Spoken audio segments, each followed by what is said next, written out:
Are you tired of feeling burned out?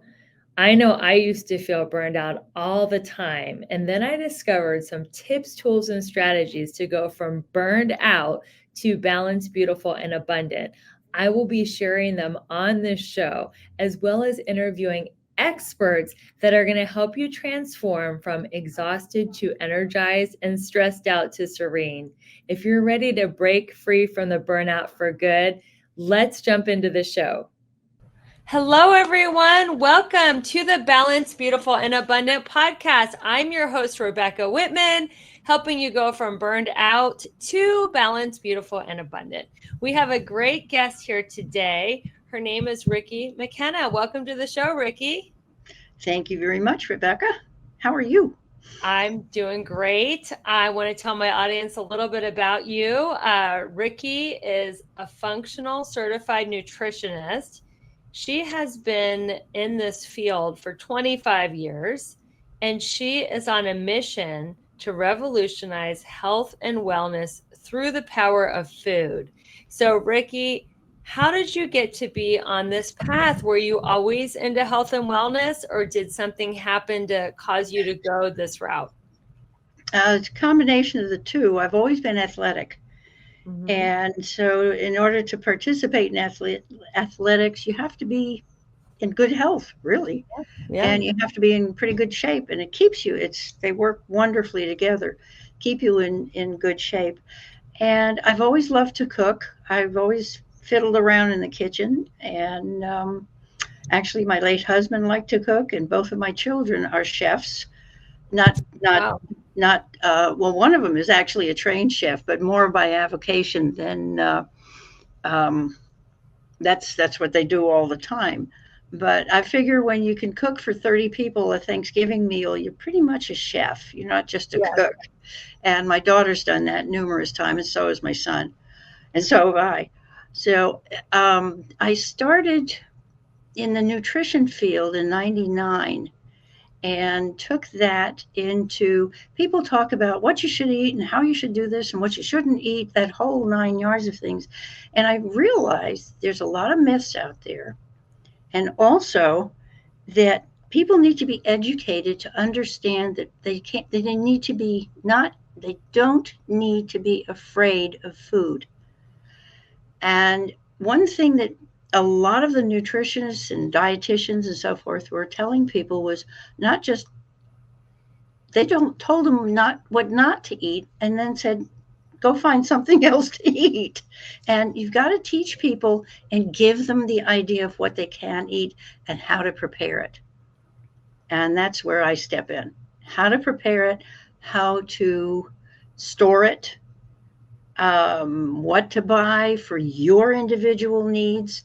And it's basically an individualized program, although I do it for a lot of people. I do a show every week, actually. And that's how I got started. And in the pandemic, it was a natural because everybody was home. So I picked up on Zoom and I've been there ever since. So it started in 2020 online. And I do have a podcast as well. McHealthy was my nickname from McKenna. And so now it's actually was pandemic cooking. It is now pantuitive because I'm an intuitive chef. And that's Mm. what I teach. So an intuitive chef means you don't go by a recipe, you just know intuitively how much to put in. Somewhat. Yeah, I create a lot of recipes that way. Basically, anybody can do intuitive cooking. I have a book that isn't just a cookbook, it's nutritionally based. But my premise is that no matter what the recipe says, unless it's strictly for baking and you need strict measurements, that you can take any recipe and make it your own, which is what I invite people to do in the book. And that way you can use the things that you really love rather than sticking to the recipe specifically. If you don't really like one thing, you can substitute it. So that's where the intuition comes in. And also creating a fun atmosphere in the kitchen. It doesn't have to be drudgery. That's good. Now, Yeah. there's so many philosophies right now on health. There's keto, paleo, vegan, raw. Mediterranean diet. Which is Yeah, your philosophy? Which meal plan or program, or if any, maybe you make it different for every client, but which one do you resonate the most with? it can be different for every client. Probably the Mediterranean and more towards keto, simply because the protein idea is great, but we Mhm. need carbs for energy. Nutritionally, you've got to have carbs. And so it's picking the right carbs. And it's also, as you said, it's biochemical individualization, because none of us is the same as the other. Even twins have different biochemistry going on in their bodies. So that's what we work with. The you that wants to be the healthiest you can be with food. Now, you say that you advocate for your clients, if and whenever possible, to get off medication. Yeah, Do you test them for food allergies to make sure they're not eating something that could cause them inflammation in the body? absolutely. There are lists all over the place. You can find lists of inflammatory foods online. However, there's so much information out there, Rebecca, that people get confused and they just go, I can't do this.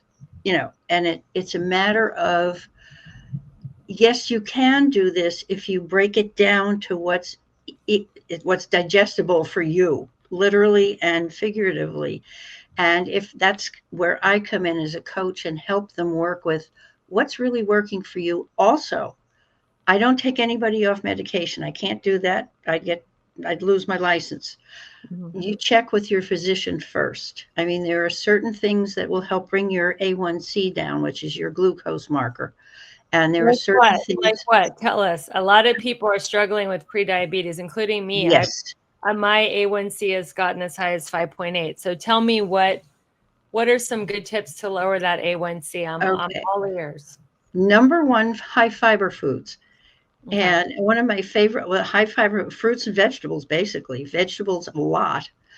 And one of my favorite tricks in the kitchen is scrub, don't peel. When it comes to things like any vegetables that have skins that can be edible, I'm not talking about eat an avocado skin or Right. peel, but Right. something like sweet potatoes, carrots, you can scrub them rather than peeling them.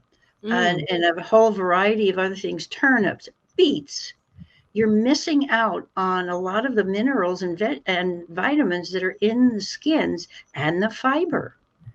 And so that's one of the things that people don't understand. And if you find a recipe, for example, a sweet potato pie or something like that, and I do sweet potato brownies with pumpkin, and I use, Oh, oh, where do you live? they're I'm coming to get that. Where do you I live? can send you the Where recipe. are you? Where are you located? Houston, Oh Houston, yeah, Texas. I can't show up tomorrow for some sweet potato brownies. Darn. I'm in Los Angeles. Otherwise, I'd be there if you lived in Los Angeles. But just a quick story on that. We were walking around the neighborhood after Halloween, and you know how people put their pumpkins out and they have them on their door. Well, there were a couple of really beautiful, clean as a whistle pumpkins at the curb, which meant they were there to be picked up by the trash people. And so I pinched one and I took it home with me. And it was an 8-pound pumpkin because I measured it. I weighed it just for fun. I took the pumpkin, cut it open, got a load of wonderful pumpkin seeds, which I cleaned and roasted with some garlic and salt and pepper. And Mm. then I took the flesh with the skin on and I roasted some of it with a lot of savory spices. And I cut some of it off and I threw it in a pot with water as you would any other squash, because pumpkin's a squash. And then I took the pumpkin from that and added it to the brownie recipe with a sweet potato. So it's all mixed in Mm. together. And we Yum. had a birthday party over the weekend, and the brownies went like there was no tomorrow because they're moist and they're not icky sweet. I only use about maybe a quarter of a cup of honey in the recipe, plus chocolate chips. So you get a chocolate chip, sweet potato, pumpkin brownie that's unique, and you can eat a lot of them because they're not that caloric either.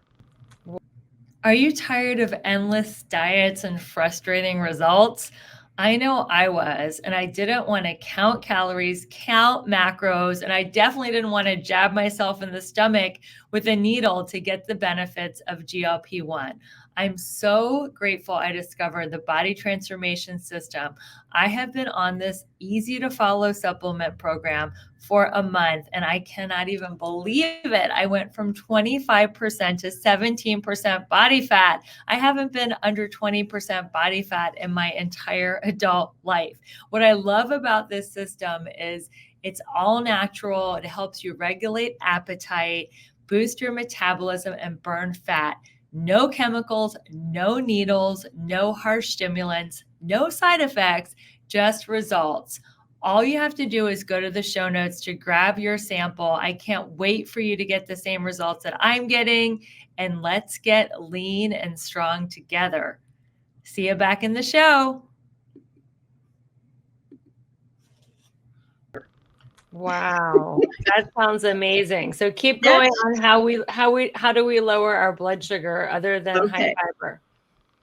That's one of the things, using something like pumpkins and with the peels, and Mm-hmm. your vegetables with peels. Okay. Also, exercise, move. Mm-hmm. When you sit, your cortisol goes up, and sometimes your A1C can go up with it. The other thing is, don't fear starches. You can lower your intake of starches like rice and pasta. So that will help, because rice and pasta both have natural sugars. Okay, fruits have natural So sugars, but that's different. avoid rice and pasta. To a point. Don't Yeah, don't deprive yourself. If right. you're, if you want to go out and have a meal that includes rice, eat some. Watch the serving sizes as well, especially in a restaurant. Sometimes when you get a restaurant meal lately, they're so big, especially in Houston, like they tell you everything's bigger in Texas. Woohoo!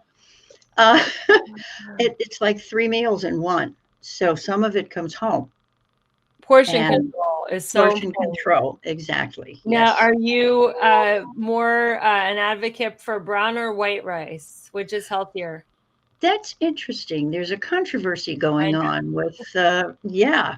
I think it's Dr. Gundry who speaks to eating white rice rather than brown rice because of lectins. And lectins are the things that can tell you when you're full.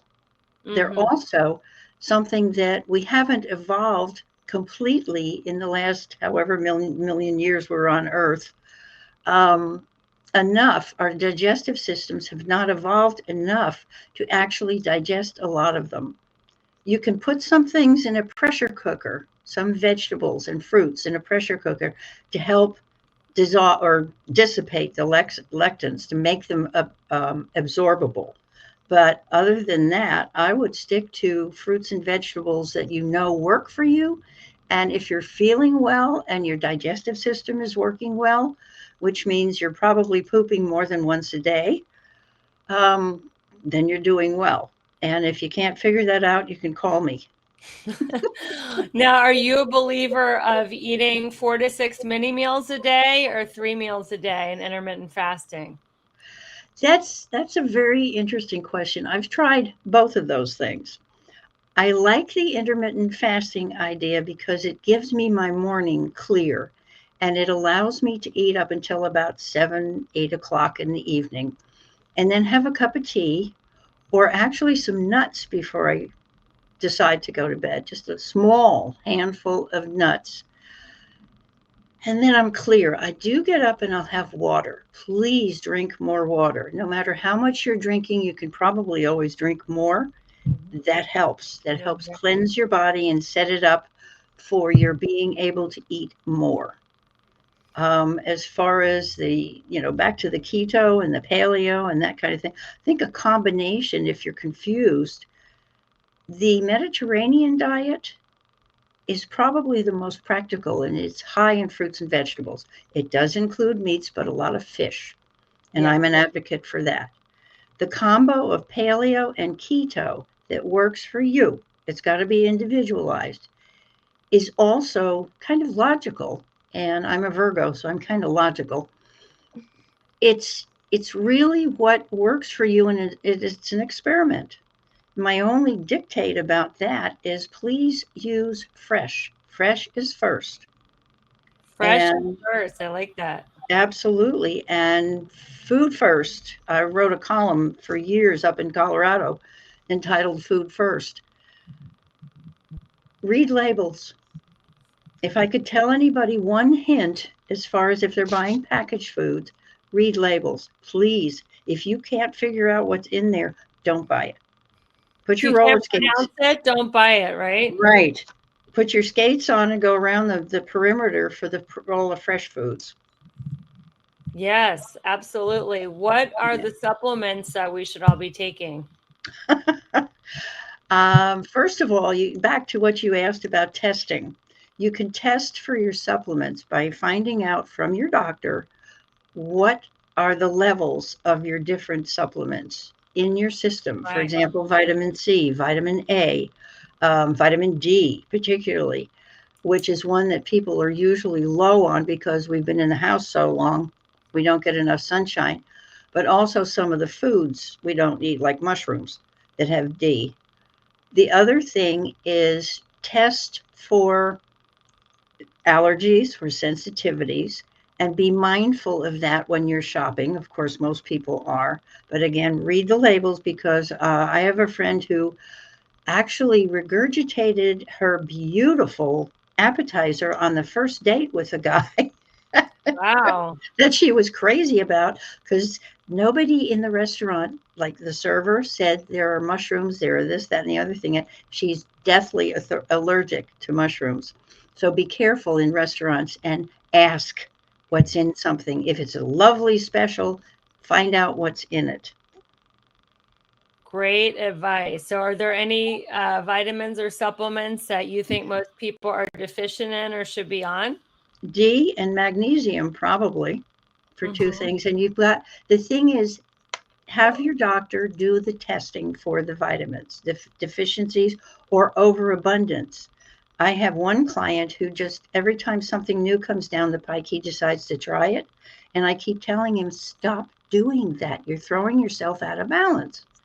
And that's what can happen. Your body is a delicate machine.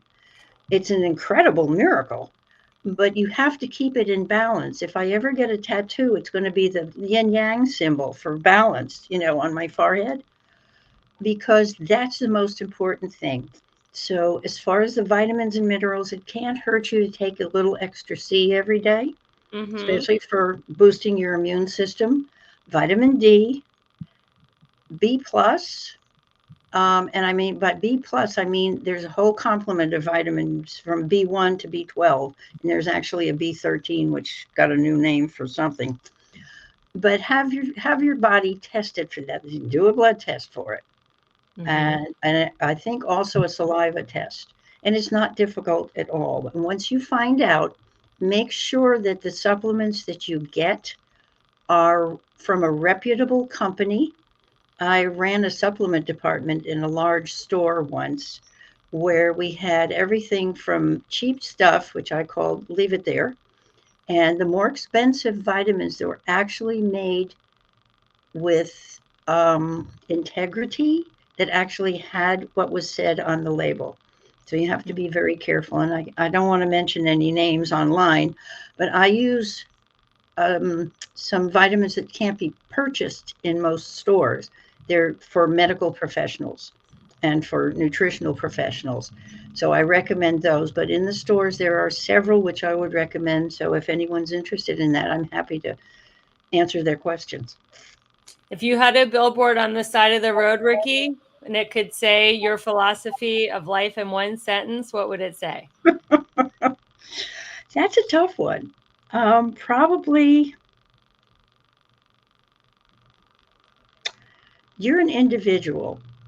You need to eat for your personal body chemistry and energy.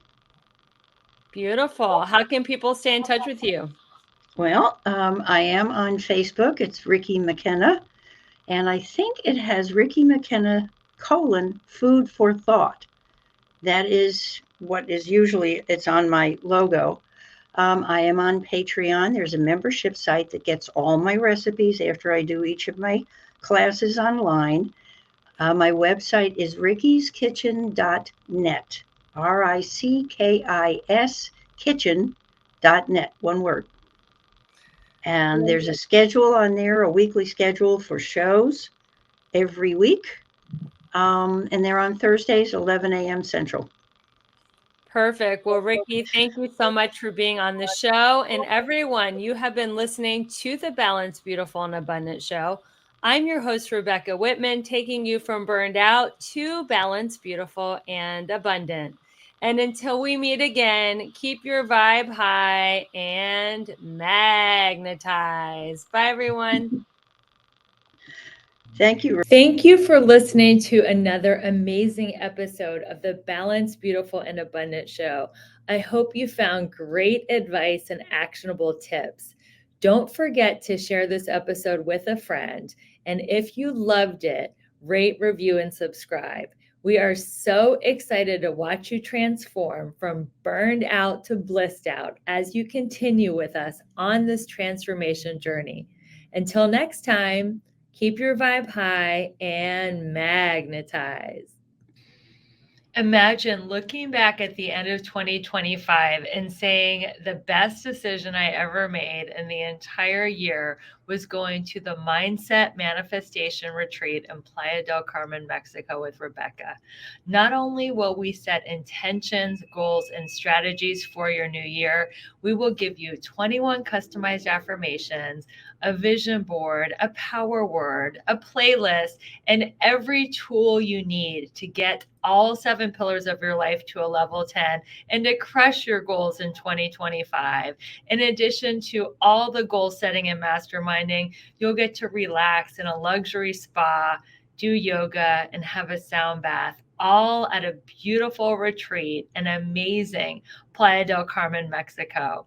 And if you can't make it all the way to Mexico, which I know you want to do, and I can't wait to see you in Mexico, I'm having a little mini version of that on December 29th.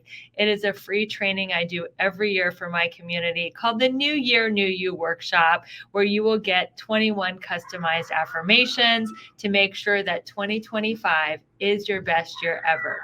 Go to the show notes to learn more. I'll see you at the retreat.